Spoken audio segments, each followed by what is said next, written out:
Welcome everybody to the Forensic Focus podcast. Today we have back with us, much to our huge pleasure, Professor Sarah Morris from the University of Southampton, forensics guru, communicator with washing machines, garage door opener extraordinaire.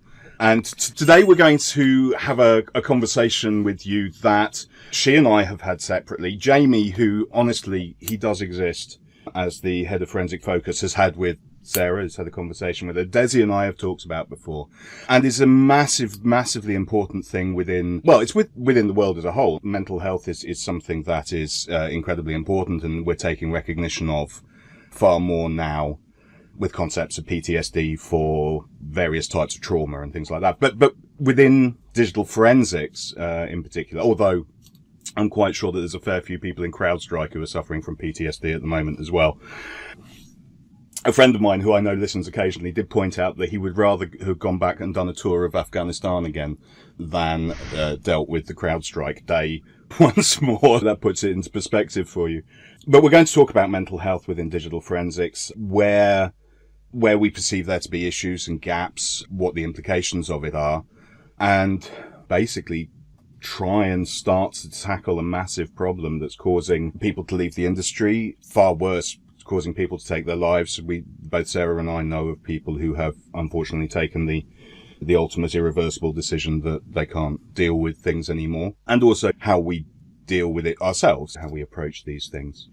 I'll hand the floor over to Sarah, who's had the conversation with Jamie a little more recently than I have, and probably has talked about this a little more recently than I have. Where are we at? What's the current state? Where are we currently sitting at in this big mess of mental things? That's a very broad question for a Friday morning, so...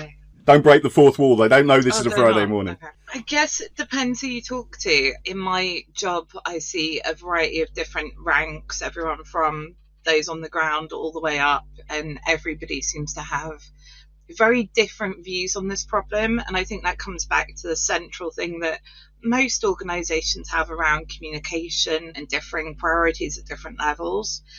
But certainly when we look at those on the ground, there's a lot of people suffering and a lot of people afraid to say that they're suffering until it reaches the point that it's not hideable. By then it's too late, and often they make decisions in that state that they may not have made had it been called or dealt with earlier. And as you said, some of those lead to irreversible consequences. I see this from actually you and I both see this from a very different perspective from the actual police officers themselves.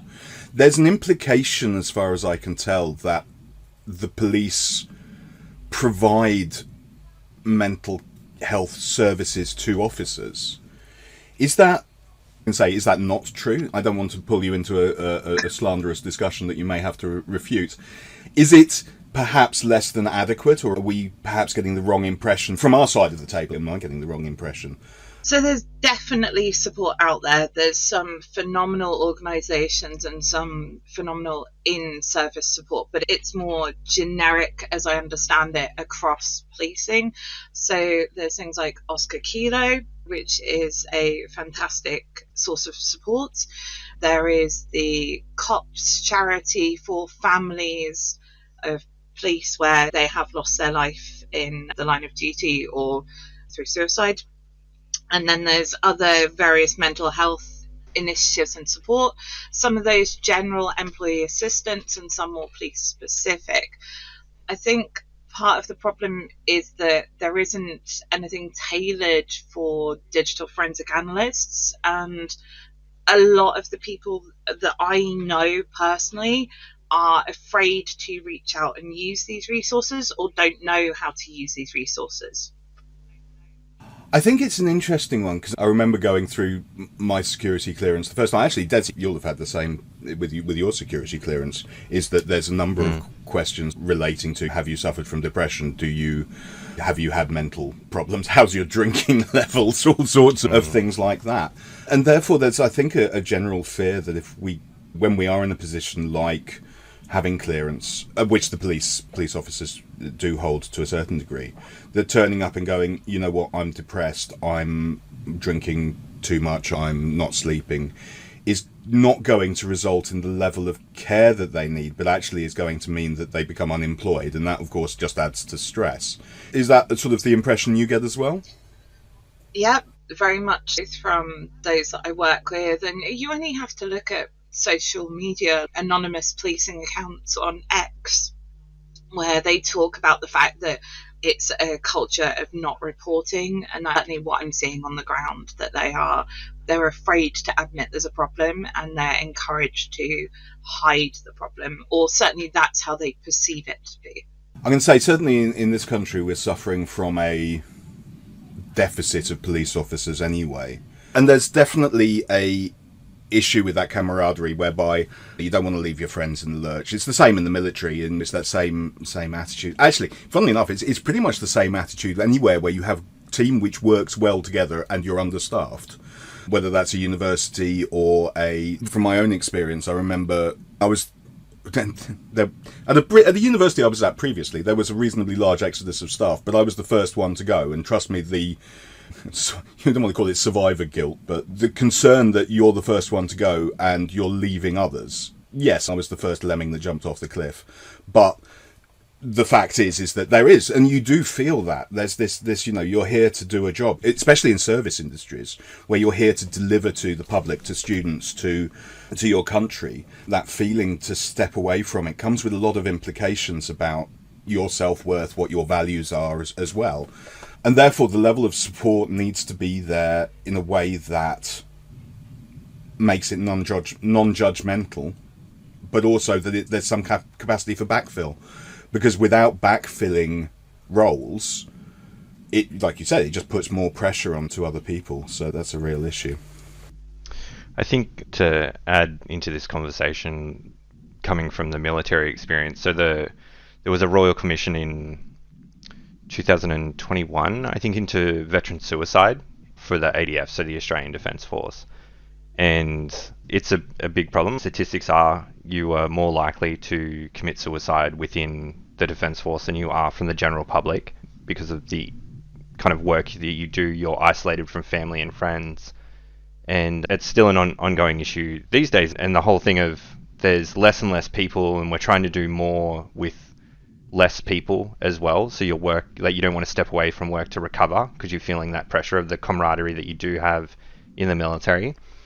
But it's kind of like these recommendations. So from the Royal Commission itself, like, all the higher ups were involved and had to answer to the commission, and there's like all these support programs in place, like Open Arms, so very similar to what it sounds like with the police force. But it's a broader issue than just, you need the support to pick up on this or give support when people are upset. Like, some of the issues are, one, the workforce, like you need more people to balance out the work, which is hard. But then I don't know what the police are like, but are there social groups? I know in the military, the messes on base used to be a vibrant hub of community for people on base to go and blow off steam after work and catch up with friends and talk about how shit their day is. Whereas now it's people finish their job and they just go home because there's no lifestyle on base. There's no social groups anymore because they cut all those away because military had a drinking problem. Fair enough. Instead of solving the drinking problem and making it more social and less about alcohol, they just cut away the entire thing. But you're cutting away your social connection with other people that are doing your job. We already live in an isolated society with social media and how the world's going. And then you've just compounded the issue by removing all your social aspect from work. And then you're like, I wonder why everyone's so sad all the time. And you've got the telltale signs of kind of suicide that you do when you do suicide prevention courses. But a lot of the ones that I know I've lived through with people who have taken their own lives, that there's no signs. Like, and everyone's just, how did this happen? We know why it happened, because life's shit and they couldn't deal with it, and that's so sad. But it's not like these prevention courses aren't going to help that. Like, you need prevention before they get to that stage. Yeah. I'm going to say, having podcasts, how cathartic are these things? So, having suffered from depression myself and been through that previously, I found that yeah, you cover. And the idea that it's detectable, even to your nearest and dearest, is somewhat laughable, to be honest. Especially when everybody's done the same prevention course and everybody knows what the bloody symptoms are. Of course they're going to cover them up. If they don't want people to know what state they're in, they're going to be happy, outgoing, all of the things that, yeah. I honestly think it's like when someone like goes through a fitness journey, right? Yeah. And you haven't seen them in so long, and you're like, oh wow, you look amazing. It's the same thing, I think, for depression. If you have a close friend and then they see you 3 months later and they're like, what is wrong? You're a completely different person. Because you're covering, like you deteriorate, like you would have felt this side. You deteriorate over time, but those that are close to you, because you're covering all the time, they don't notice those small changes. But if you had someone that really knew you and then saw you 3 months later and they're like, what's wrong? But that's very hard. We don't often get those opportunities in life because we surround ourselves with the same people day to day. Yeah. And that's really hard. Yeah. Yeah, that's an interesting point. I wonder. Yeah, definitely. There are people who, if I had the opportunity to spend sufficient time with, might have picked up on it. Yeah. Yeah. But it's that. Yeah, it's the fact that even if you do see a friend that you've not seen for 6 months or whatever, 3 months, is that you go out, you have an evening, you have a few drinks, you chat shit, and then you go home. It's not that you get to the point of actually necessarily getting through the whole thing. But that removal of support service, the social thing. You're right. We are hugely social animals, and actually, that is one of the issues with digital forensics. Is that first of all, generally speaking, we work alone. We're not very social people to start with. We're not very social people to start with. Yeah, there's that as well. And because of the nature of what we don't talk about it. It's you have a crappy day in the office because something goes wrong and your building falls down. I don't know. Pick a profession that you're busy putting up a house and a couple of bricks fall off the top. It's a bit shit. You can come home and you can say to your other half, you go, oh, it was terrible. That bricklayer didn't do a great job. He's put those things, it fell down, and that cost me hours of time. To come back and go, today I spent my day looking at child pornography and these things stuck in my head and I can't get those images out, and it's not a conversation you bring home. And yeah, it's really problematic in that way. And even with fellow examiners, I can... Sarah, I wasn't actually watching the screen at that moment, but when I said that, I suspect that you nodded. I might be wrong. I wasn't watching. But there's stuff that even we don't say to each other. This conversation is more open, I think, probably than most conversations I've had with other examiners. We'll talk technical stuff left, right and centre quite happily. And we'll talk generic sort of cases like, oh, I found the evidence for this in this place and it was great. And yeah, I put this guy away for 5 years and we had a nice solid case there. And yeah, you'll say it was murder. Fine. But you won't talk about the fact that as part of the analysis that you went through the entire bundle of evidence and there was pictures of somebody stabbed to death on a bed. And that kind of haunts your dreams. And this sort of thing is not a discussion that we have. And I'm not, whilst I'm sure it would be beneficial in some ways, I'm not actually sure how, without proper sort of psychological care applied to it, whether it would necessarily be a good thing or not. I've never had counselling for work. I had it for I was working in security at the time, and funnily enough for the MODs. Anyway, it was a conversation about me, and it was a conversation about plenty of other things, but it was never about work. So how one actually goes about addressing this, have you had any actual work-based counselling for stuff? Me, yeah. I'm very lucky at Southampton, so I have a monthly session with a counsellor to talk about casework and all the joys of my world, and that was an agreement to protect my mental health, partly because it was something that I said would be helpful, but equally it's new to Southampton. They're very protective of their staff. They want to make sure that I'm looked after, and we looked at the best of what was happening in industry, and in some corporate environments they're very stringent on counselling, and we went for that. It's helpful, but it is weird talking to someone about the cases, particularly when they're asking you to describe things and how you feel. It doesn't feel natural, and I personally feel a lot of guilt for the person I'm then offloading on. And I know they have a counsellor, but like, where does that chain end? What is it? Ipsos, who guards the guards? Yeah. I can't remember the Latin. Ipsos custodes. Anyway. But yeah, no, ultimately, yeah, somebody is at the end of that chain who has to we have to either have that infinite snake eating its own tail and it goes back round again, or there is somebody at the top. Yeah, no, that's really good. Out of curiosity, are they a specialist therapist in any way for this kind of thing, or are they just a sort of generic trauma counsellor, or are they? What is their not qualified? Obviously they're qualified, but I mean, what is their background that makes them the person that Southampton chose versus They let me choose, and we did some research, and we were trying to balance two things because I was moving to a very different environment, so we wanted someone who would be comfortable.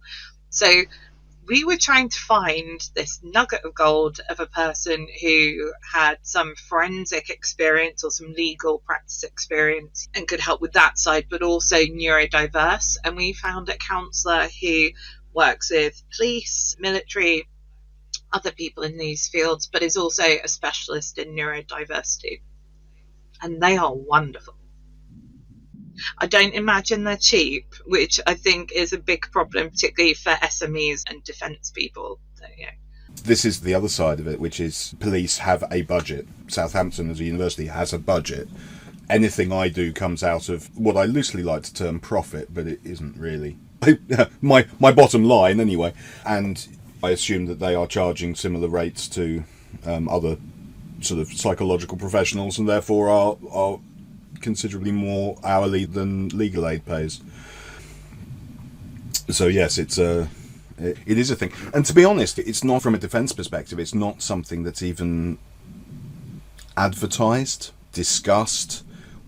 Certainly there's no, other than the obvious like Samaritans and the helplines that exist for the general public, there's no specific that I've found yet. If anybody knows any different listening to the podcast, please do send us an email as soon as you hear this, and we will publicise you till you're sick of us publicising you, because the more people are able to get help and assistance at the time they need it is hugely important. But yeah, it's a real problem, and I think that sort of lack of equity is not beneficial. I can say the lack of equity, and again we've talked about this offline many times, but the lack of equity between prosecution and defence in the British legal system is huge.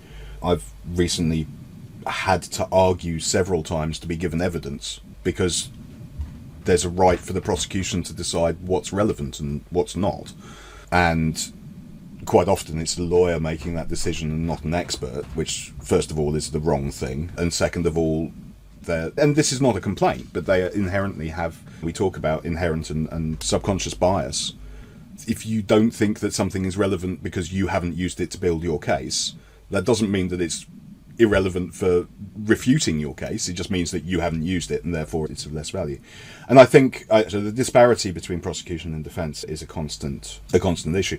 And you see it as well, because legal aid will pay X pounds per hour and the police will pay a private independent analyst a significant multiple of X per hour to do a case. I know this because I've done it. I've done both sides of that, and it certainly pays better to be on the prosecution side.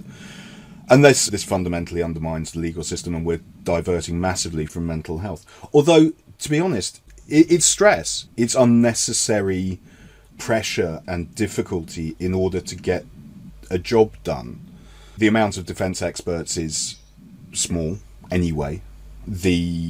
So we are effectively short-staffed in the same way as the police are. So we're under a lot of pressure to turn cases around quickly. And you need to find your next case to have more money coming in. It's not like you have a salary.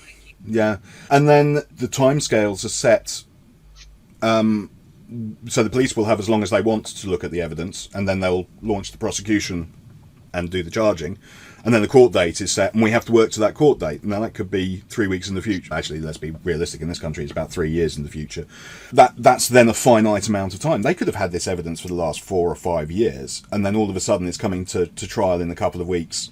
A new solicitor gets instructed. He decides that he wants to get some work done. A new barrister decides that there's an opportunity here to look at something, and it comes over the fence. And they're like, "Yeah, we're in court in 3 weeks. Could you do these 5 weeks of work in 3 weeks, please?" It does. The lack of equity in the system does add to stress, and of course, stress is part of a mental health conversation, definitely. And again, you come to the rate. We had the conversation about paying for it, but forensic software is monumentally expensive. To pay for the software that I want, I don't use a lot because I have some good tools, and I use a lot of open source tools because I understand how they work. I've decades of experience in Unix and Linux, and doing things and developing our own tools is very much part of the way that I do my job. But still, that's in order to maintain a tool set, that's losing so much of the money that you're bringing in every year to do that. And you phone up a company and they're like, "Yeah, we'll give a law enforcement discount." Like, okay, so the guys who have the massive budget, you'll give a huge discount to, but the guys who are spending 30% of their annual income through their company to buy your software, you're going to give no discount to. This is a bit rich. Can we reconsider that one, please? So yeah, it's a real thing. So how do we tackle this? Where can we take it that makes it better? Obviously, awareness simply on its own is great, but it doesn't actually do anything. Is there a solution out there? Is there a way we can move things forward?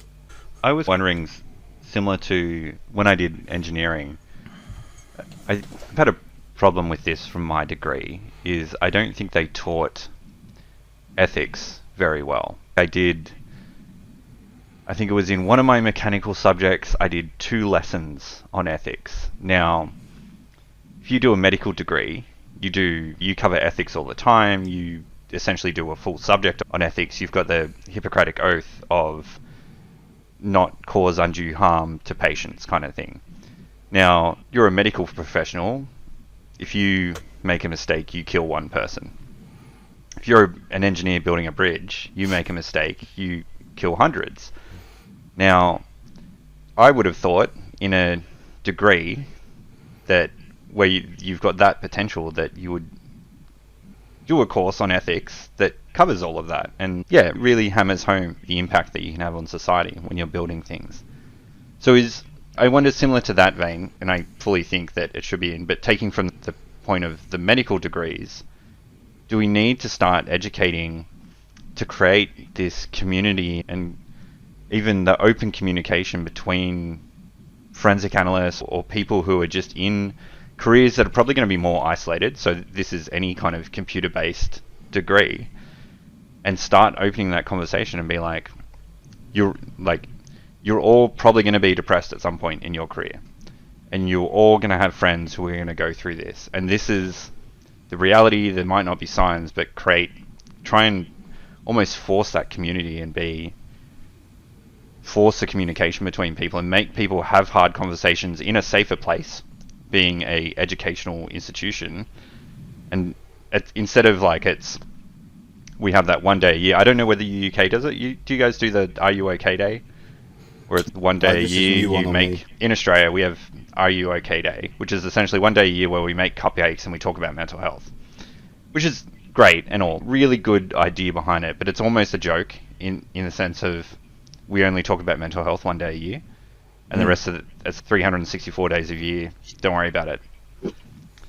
And yeah, it's like forcing those, and even then, it's just an "Are you okay?" It's not. They try and force other conversations, but it feels really superficial. But it's superficial because we don't do it day to day. And in Australia, we have a thing of when we greet people, we say, "How are you?" And the response is good, and that's how we say hello, which puts Americans off when we talk to Americans, because they're like, "Why are you asking me how I am? Like, just say hello." And I don't know whether that's the same in British culture. Yeah, it is to a certain extent. It's part, along with talking about the weather, it's definitely one of the conversation set pieces of how are you. I was actually reading a joke about it the other day. Somebody was like, if somebody says they're fine, basically the house has burned down, but they're still alive, and the sort of the gradated scale of if somebody actually says they're great, then there's probably not too bad, and I'm okay and fine, doing well. Yeah. All of these sort of almost euphemisms that we have for actual. Yeah. I'm on the verge of throwing myself off a cliff. It's going no worse than usual. It's probably the one that's. It's fine. It's fine at the moment until gravity impacts me into something. Yeah. But I think and it is an interesting one because actually, it's hard to do. It really is hard to do. You sit down with someone and you go, "How you doing?" And they go, "I'm fine." And you go, "Cool." You rarely follow up with, "No, how actually are you doing? How are things? How is work? How is your home life? How are the kids? How's your cat?" This. I guess that's why it's called a difficult conversation, though. Like, it's not only difficult for the person; it's difficult for you. Yes. It's an uncomfortable thing to have, but the more you do it, the more comfortable you are doing it.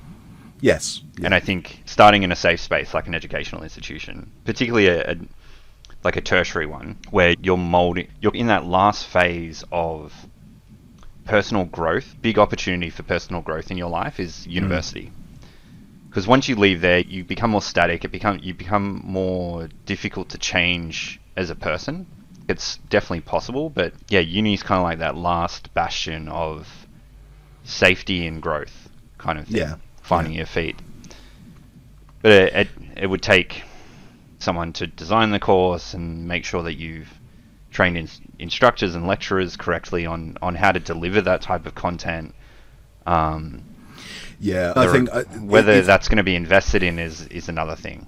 It's an interesting one though, because fundamentally it could be a university-wide course. It need not necessarily just apply whilst it's we talk about it being particularly important to us because of the material that we deal with, and we certainly do cover ethics. Ethics is a very important aspect of it, and I, at least once in any given set of lectures for a class, will talk to them about the reality of things very honestly. And I'm going to say, you wouldn't have seen this the other day, but we were at the Forensic Expo in London. So Forensic Focus was there, we did a stand. And people came over and asked about getting into digital forensics. And I said, and I've always said, look, you've really got to be sure that this is something that you want to do. If you want to play with technology... Sorry, I don't mean this badly, Desi. I really apologise in advance. If technology is what you're interested in and you want to do that sort of problem-solving thing, incident response is great. It's a fascinating area. It's fast-paced. The stress is there. There's a whole raft of different mental problems, as we're aware, because you're under high pressure.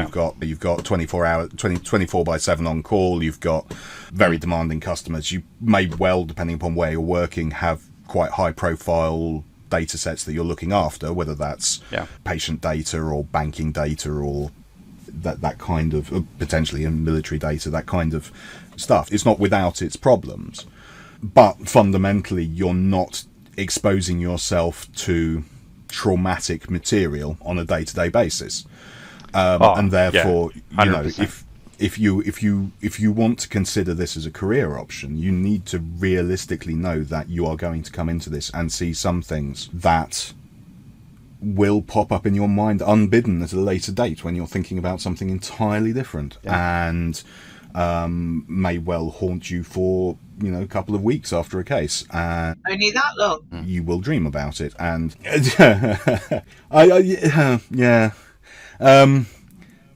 So I certainly have a very serious conversation with anybody who comes to me, and I was fortunate when I started this. Somebody sat me down and said this to me, and the trouble is that, first of all, I was young and stupid, but it's very hard to explain to someone what it is without showing it to them, and It's too then late. it's too late.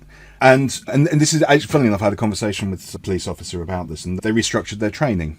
Because what they were doing was they were doing all of the digital forensics technical stuff up front, and then they did categorization of images for IIOC.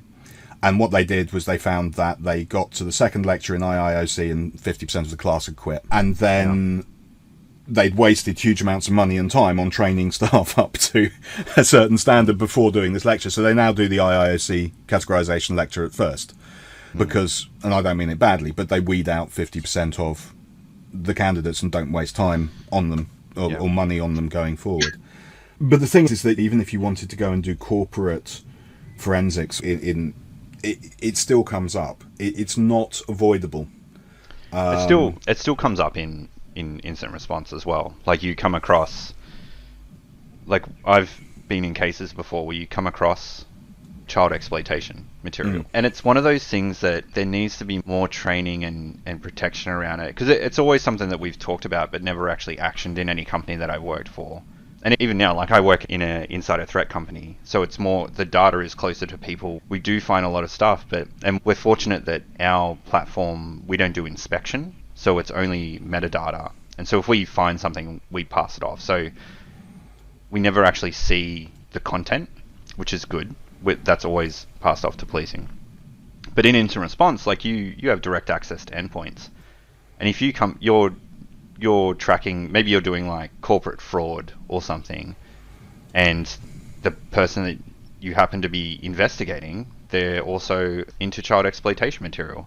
So you're searching through all their stuff and you just come across it, and it still comes up in incident response. But to your point, and it's usually when I recommend to people, like I always say, you have to be prepared. Like you're searching, people use their computers as their deepest inner mind storage, essentially. So you have a potential to come across it. But when people are like, oh, I'm so interested in digital forensics, and they're thinking about moving into policing, and I'm always like, are you going to be okay viewing a material of children, people, animals being abused? Because you're most likely going to come across it. And then they sit on it and they think about it for a while. They're like, oh, not really. And then I'm like, consider doing incident response, because you'll do some digital forensics, but you're less likely to get exposed to this stuff. Yeah. But it is still a possibility, because I've seen it. So Yeah. not like, I've been fortunate enough, I haven't seen the material, but I've seen cases where other analysts have come across it. I remember being surprised. In fact, before I started out doing forensics myself, because I was doing security work, one of my customers was revenue and customs tax people in the UK. And I had a long conversation with the forensics guys there. And actually, they deal with a huge amount of child exploitation material because criminals, because it's profitable to a certain extent, and criminals are profiting from it, and therefore people who don't pay their taxes are often profiting from things that aren't legal, and therefore you start to get those investigations that are filling it round. And again, people who are involved in the trafficking of drugs are often involved in the trafficking of people or the exploitation of people. Certainly in the UK, there's been a lot of issues with what we call county lines, which is the exploitation of young people to be drug couriers, sellers, mules, to avoid the senior levels of the organisation being picked up by the police, so that they're distancing themselves. And there's lots of abuse at various levels. So it's even if you think you've been assigned to a counter fraud squad as a forensic accountant, there's a high risk that you will come across it in some way, shape or form. But even when you're not coming across the illegal material very often, the constant viewing of legal pornography is distorting and has mental impact. Some of the text we read, like Desi said, you're seeing very intimate into their mind. Some of that can be quite terrifying and build up pictures, just reading text messages and things. And I think all of it adds to it, but there's this over-reliance that now we've started using AI to categorize some of the indecent image content that we're making it better, but it doesn't remove all the pressure points of some of the other things we're seeing. I'm going to say that this is an interesting point, actually, and I'm pretty sure I've said this to you, but I'll say it again, is that actually AI has made the defense work worse, because automatic categorization is about as accurate as anything else in AI at the moment, which is a 50% hit rate. The obligation of the defense is to check to make sure that the prosecution has got it right, and that means that we are examining in detail everything that is flagged. Now, I have done this in a case, and I have found, first of all, in the UK there is no standard for categorization. It is a subjective process by the person who is doing it, not an objective process for any information that is contained within it. Some of it is immediately obvious. There's no two ways about it.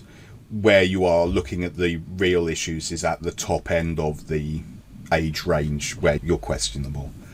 And I have quoted this case before, but essentially I ended up doing an indecent images of children case, and I looked at a lot of things, but all of them were dubiously young looking, over 18 people. And some of the giveaways in it were things like tattoos, wedding rings, and all sorts of stuff like this. But because the AI had categorized these things, it meant that I had to then go and analyze it. Nobody else looked at it. They'd just gone, oh, here's the output of the tool, we're putting this into court, dispute it or refute it. And of course, somebody who's I've only been to legitimate sites, I've downloaded things that I thought were people over the age of 18, blah, blah, blah, has a legitimate defense, if that's what they honestly believed. Fine, questionable taste, but that's within the realms of the law.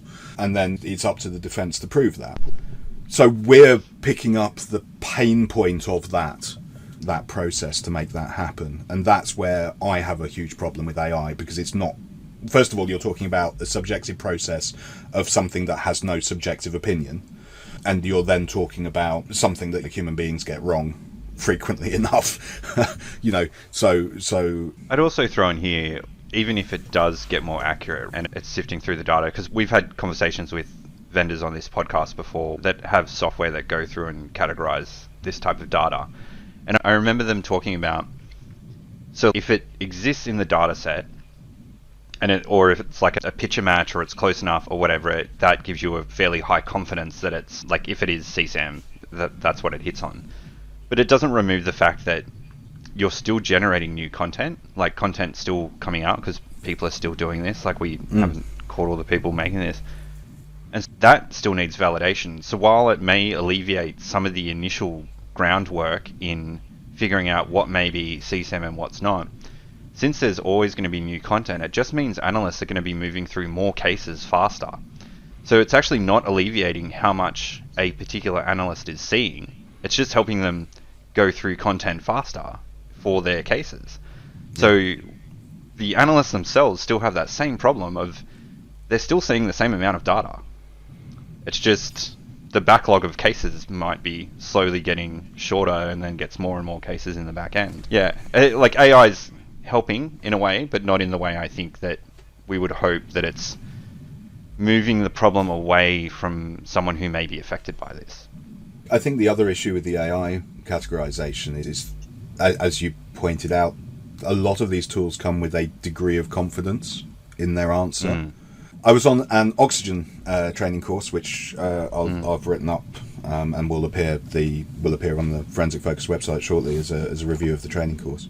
But one of the things that they had is when you're doing the picture matching, you set a percentage confidence match that you're looking for. That's really important, because 100% confidence, yeah, great, you've got the same picture twice, you might as well have just checked the hashes.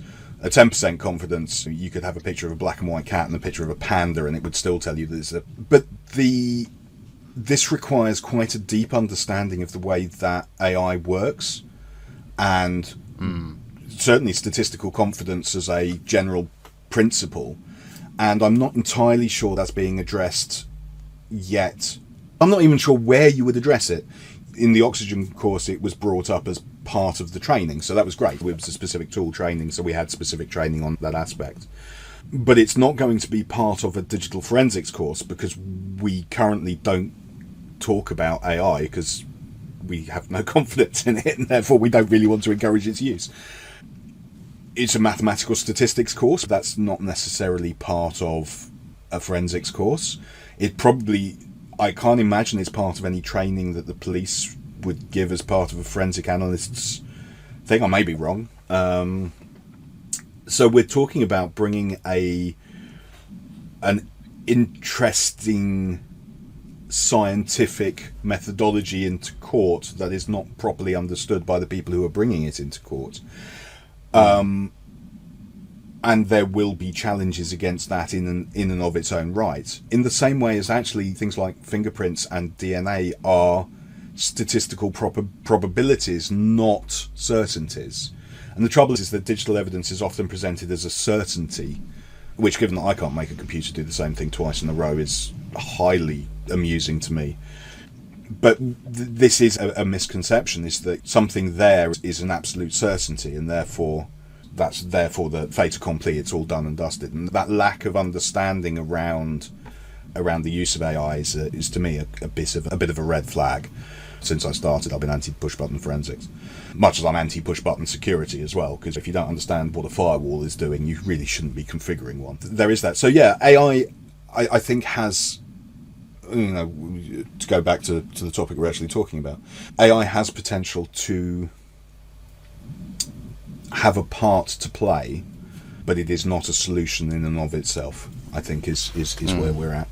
Certainly at the levels of AI we're talking about and the stage we're at in the world today.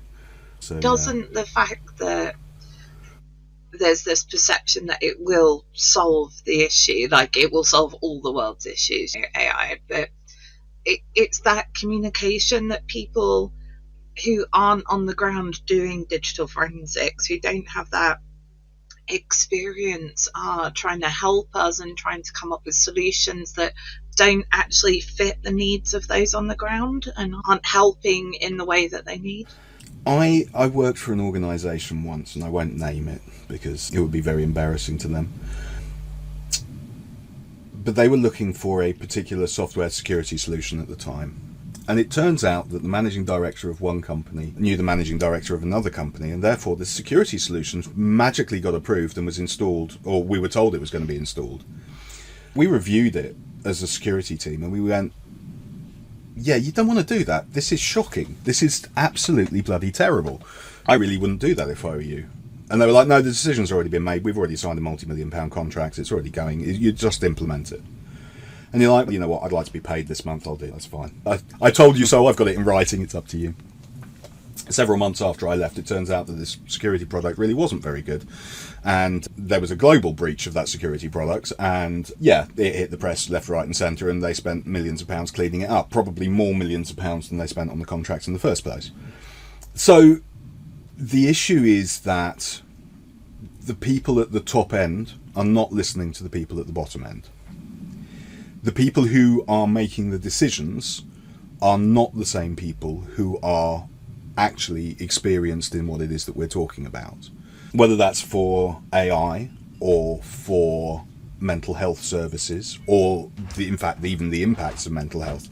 You go to a senior person in an organisation and you say, how's your mental health? In the organisation they go, well, I'm fine. My yacht is really helping me calm down at weekends, and the chauffeur-driven limousine in and out of the office so that I don't have to deal with the traffic is fine. A yacht would stress me out. There's so much maintenance. I don't know, how is any senior exec not stressed? Those things get barnacles all the time. Yeah.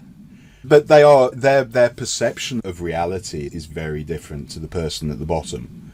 But the person who has to sign the cheque for what is effectively a non-profit line, and it's the same, to be fair, it's the same for security. We always had this, we came up against this problem when I was still working in security work, is that you go along and you go, we need to spend £50,000 to buy a new firewall because this one is old, decrepit, it's no longer being patched, and we're going to be in serious trouble soon. They're like, what profit?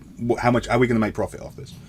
we're not. We're just not going to lose. And when was the last time we had a compromise? We haven't had a compromise, but we're going to have one really soon if you don't do something about this. And it's like, well, we'll worry about that next financial year. This actually prompted me just thinking about taking care of our people and stuff. But in either of your roles when you've worked for companies, like probably not you, Si, because you work for yourself, but have you ever come across organizations that now do, like, instead of a sick day, you can take a mental health day, and it's covered as part of your, like, sick leave is essentially. Like, you don't need a doctor certificate or anything, you just call in, you're like, hey, I'm taking a mental health day. Because I think that got introduced in Australia, I think it was before COVID. So it would have been like maybe 6-7 years ago, and you can just use your sick leave for that, which I thought was really good. I'm going to say I have never seen it personally. I know my daughter, her organisation permits that. Okay. Yeah. And I've seen. No, actually, I take it back. I have seen it. It's been under certain circumstances. Some organisations allow what's called compassionate leave. So I'm going to say it's a fringe example. If there's a loss in the family, then they'll permit. Yeah, so we used to have that in the military, and that was for, like, if your spouse or children was sick, or if you had a death in the family, it was compassionate leave. But then they introduced this new type of leave in Australia. What about yourself, Sarah? Have you come across that at all, or have you come across other mechanisms that you think work that are in place in organisations? Where I work, they're incredibly flexible when you're not teaching, and if you say I just can't stay, they have respect and trust that you will manage your workload and tell them if there are things you can't handle, and you will go away and take the time you need to look after you. I think the School of Electronics and Computer Science is as worried about us as individuals as anyone else. And I certainly see mental health days in some of the newer startup organisations when they get established enough that they've got the money coming in. I haven't seen it in digital forensics, but then everybody's so worried about backlogs and everything else that, there would be a significant amount of pressure if people tried to take leave. Most struggle to take their holiday allowance as it is. Yeah, it's such a... And I guess that's another thing on mental health. I don't know whether we've done a catch-up episode yet, Si, where I've talked about this, but with this coming to this new job, I negotiated taking 4 weeks leave for a holiday that I had planned. But it was actually the first holiday that I've taken since getting into cybersecurity, essentially. And even that, and that's left the military in 2020, September 2020. Yeah, about 4 years until I had a holiday. And while I was away, I didn't realize how much I needed time away from work, because I'd taken work trips before, but I'd always worked while I was traveling, and I was like, oh, this is great, like I get to travel, but I'm still working. But actually taking time where you're not talking to anyone at work, you're not discussing work, you're actually relaxing and doing something else, and was just amazing. And so that's compounded the issue of, you can't take a mental health day and you can't even take your actual leave that's owed to you. Like, how bad is that? You're never mentally recovering at all. I'm going to say, and that's one of the ironically one of the best and one of the worst aspects of being self-employed, is that I don't actually have to go and ask anyone to take leave, but I actually can't afford to take leave, so it doesn't really matter. But yeah, there have been significant numbers of years where I have not taken holiday and have just worked contract or case to case to keep stuff going in. I'm much better now than I used to be about doing sod it, I'm going to go and do something else today, than I used to be. I will take an afternoon and go somewhere, go and look around the bookshop in Oxford, or go out for a walk or whatever, just to not go round the bend. But an actual time away holiday is, ironically, I'm going away next week, but I feel it's probably going to be very little rest. Yeah. For very good reasons. Isn't your approach of taking an afternoon off, which I'm very glad that you are doing that now, and it's good to see, but isn't that the equivalent of mental health firefighting, that you're dealing with the little bits, but you're not giving yourself sufficient time to reset? You are almost certainly right.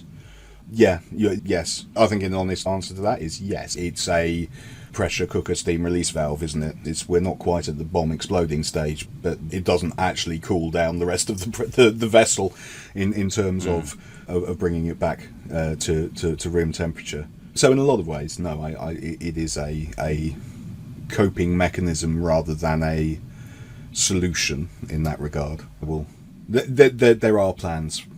And there are always plans. There are plans for a proper break sometime later this year, if all things go the way they should. Yeah, I'll work up to it.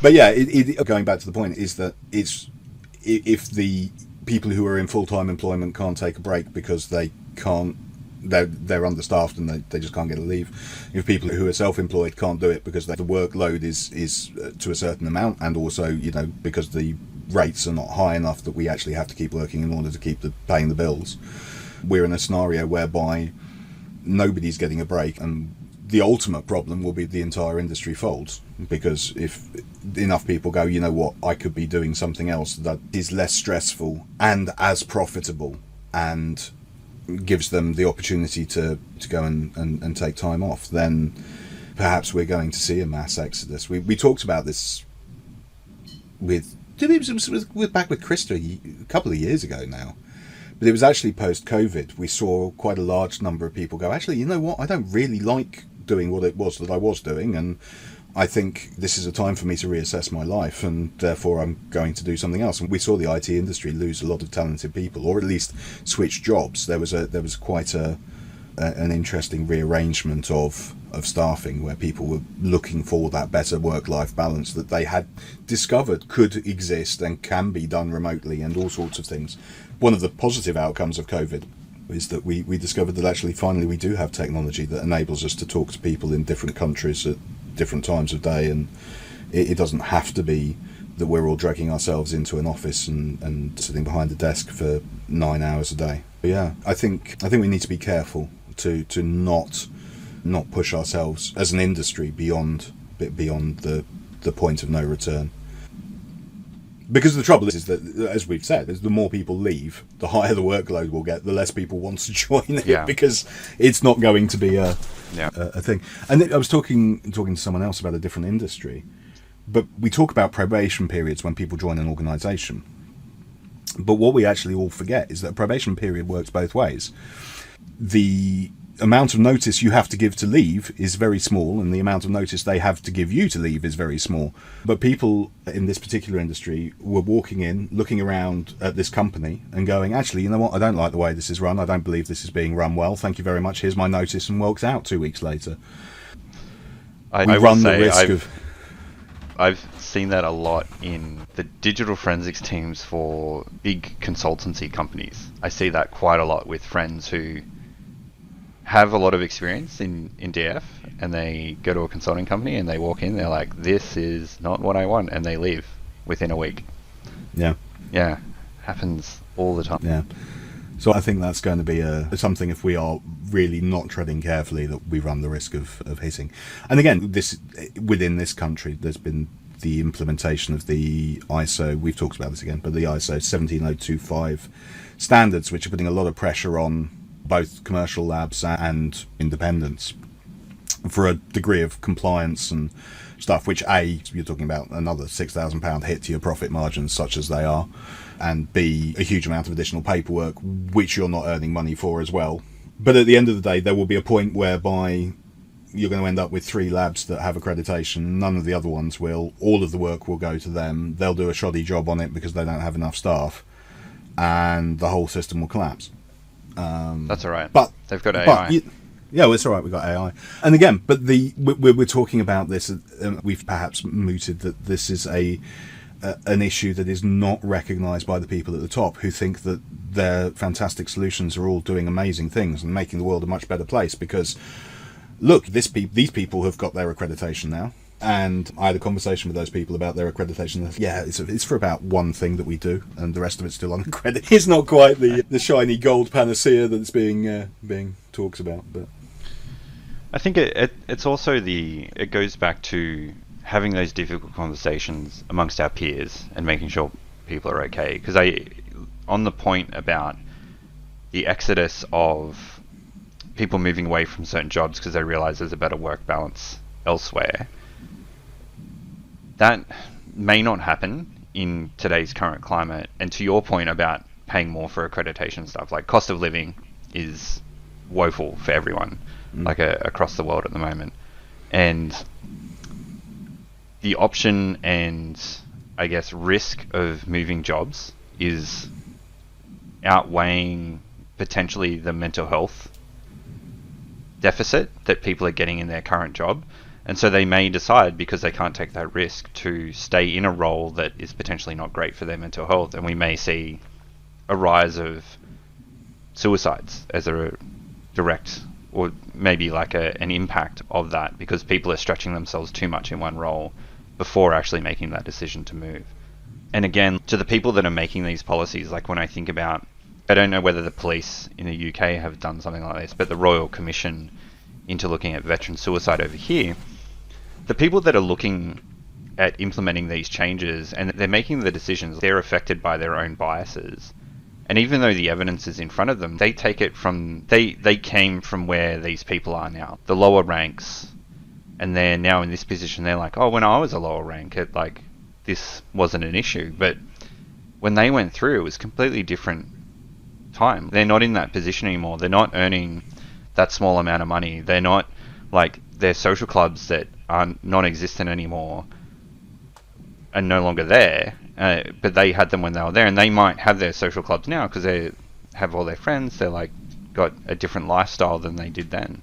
And I think for companies, definitely corporate world, we like to separate this is work and this is personal, and it's almost not that. We work so much overtime these days. Like, I think no one works a normal, I don't know what their hours are in the UK, but no one works like a 38-hour week, 40-hour week anymore. Like, rarely do I work just a standard 40-hour week. And not because I have to, it's just, like, I love my job and I do that, and that's fine. But even people who are struggling, like, because we don't have enough people, we work so much, and it bleeds into our personal life. And so these policies need to reflect from your employees and everything that affects them. You can't just go, oh, it's just our business. It's everything else encompassed. It's an interesting thing that you said there, actually, that we haven't talked about yet, is the bleeding into your personal life. Obviously, time is a huge thing, whatever role or whatever position you're in. But actually, it's an interesting one that I don't have a distinct and separate lab. Actually, I'm going to say you work from home as well sometimes, on cases, Sarah, as well, don't you? Yeah. We have occasionally that material inside our own homes in ways, and it's setting that distinction between work and life is a very important thing that I am very good at. There's a distinct and separate room for anything that's superficially unpleasant versus the usual rafts of paperwork that we have to go through, which I could do on my laptop sitting in the garden. But when it's not raining, for anything unpleasant, there is a room that has a door that can be shut. At the end of the day, I can walk out, I can turn the lights off, I can shut the door, and it stays in there. And that distinction is a very important one to make. That's critical. So yeah, just a sort of a sideline on that point is that something that again is an important thing that we need to be able to separate our lives from our work. It's a very important distinction that has to be made. It is challenging, though, having moved from a university where, a lot of the material was closed to a more traditional, wonderful university. There are times when we go to social events where I talk with my new friends, my new colleagues, and they find it really difficult to engage at points because I can't talk about what I'm doing, because there are so many aspects to my life that are closed off. And it does make it difficult to build those bridges and to build stronger relationships. And it did noticeably take time with some people who just weren't used to having people who couldn't share every aspect of who they are, what they do. And that makes it hard to get that work-life balance and relax. Yeah, it's very true when you have sensitive material or you have a clearance, and you don't relax your mind because you are conscious of, I know what I can't say, and you do start to tell stories sometimes, and then you're like, oh wait, hang on, I actually can't talk any further because that'll bleed into confidentiality or state secrets or that kind of thing. I even found it amongst people that, from my experience when I worked with them, because you weren't in a secure zone. So while you could talk about it with some of your work colleagues, you might be out at a cafe and then you're like, oh, actually, I need to go to a zone 3, zone 4 to even have this conversation, which is fine in itself, but then it's mentally taxing because you're constantly being like, okay, I need to think about this. I found that to be an interesting transition for me because I went from that sort of security, protectively marked material environment into forensics. So a lot of the sort of not talking about things transferred over in a way. So I'd had experience of it before it became a problem with the more broader sense of stuff, which actually I think is probably one of the saving graces for me, actually, is that I was already used to that before hitting the point where I couldn't talk about things that were more difficult to not talk about. So yes, I think, and yeah, I think that's one of the reasons that I'm less insane than I would be otherwise, actually, funnily. But yeah, you're absolutely right, and yeah, that hilarious thing where you realise that you can both, the two of you are now meeting in a pub, and that you were talking about this 5 minutes ago in the office, and now the conversation has to stop. It's like, yeah. So yeah, thanks so much for joining us again, Sarah. It's always a pleasure having you on, and this was, I know, a very interesting topic. I know, like, personally, I feel emotionally exhausted from talking about this stuff, so you guys take care today, definitely. Thank you. And to our listeners as well, for anyone that has been triggered by listening to some of this or has something come up, make sure you reach out to any of your local support lines. And thanks everyone for coming on and listening to us and talking about this. This is, as you can probably tell, all of us are very passionate about this topic. All of us care about everyone that's in the industry, and if you are feeling anything, reach out to support lines, reach out to your peers, because everyone feels the same and everyone wants to help and support everyone. When we have a loss in the industry, it's huge. It impacts a broad range of people, and everyone matters in this industry, so definitely reach out if you're feeling something. But that's it for this week. We'll catch you all on our next episode, and we really appreciate you joining us. But thanks, everyone. Thank you, everyone.